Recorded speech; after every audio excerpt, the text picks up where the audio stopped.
This is a quick review of my impressions of the Laurier Gemini in blue.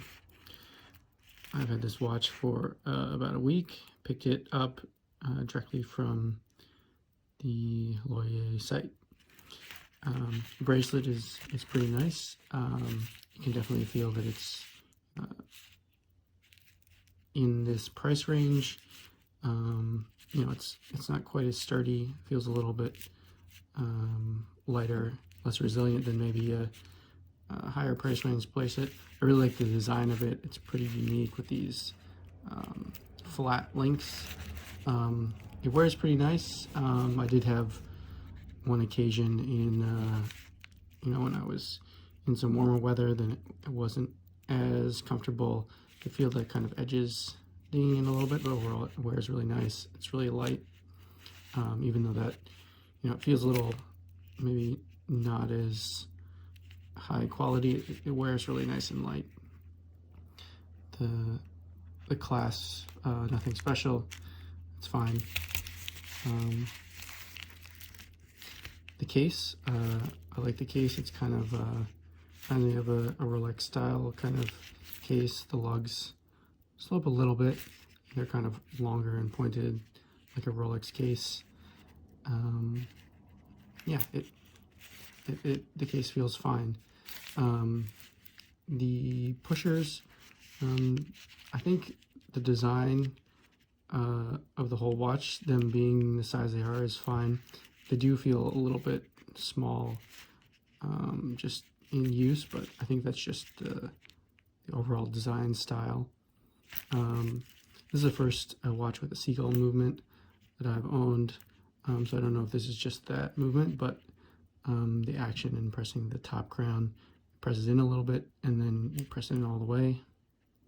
Same thing on stopping the chrono, and the release, as soon as you touch it, it releases. So there's some inconsistency between the pushers. I'm assuming that's just the movement, maybe at this price range.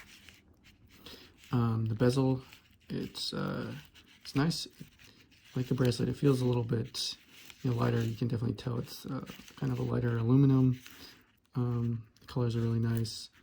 I personally would have preferred numbers in every indice rather than these lines, but I think that's for the overall design. I think it is consistent with the overall design. The bezel is maybe like 1 millimeter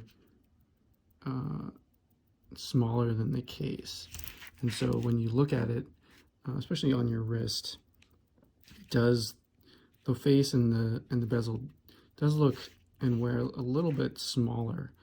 I believe the case is 39 millimeters, so the bezel is probably like 38 millimeters, so it does look a little bit smaller on your wrist. I have a smaller wrist, and usually I don't wear anything over 40 millimeters, but I do kind of wish it's kind of a big bold blue dial and bezel. I do wish maybe the bezel was all the way out with the case to 40 millimeters. I think it would give it maybe a little bit stronger presence on the wrist.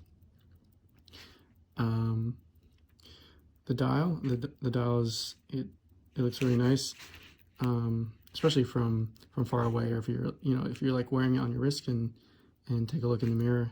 I think the overall, just the blue and the design really pops.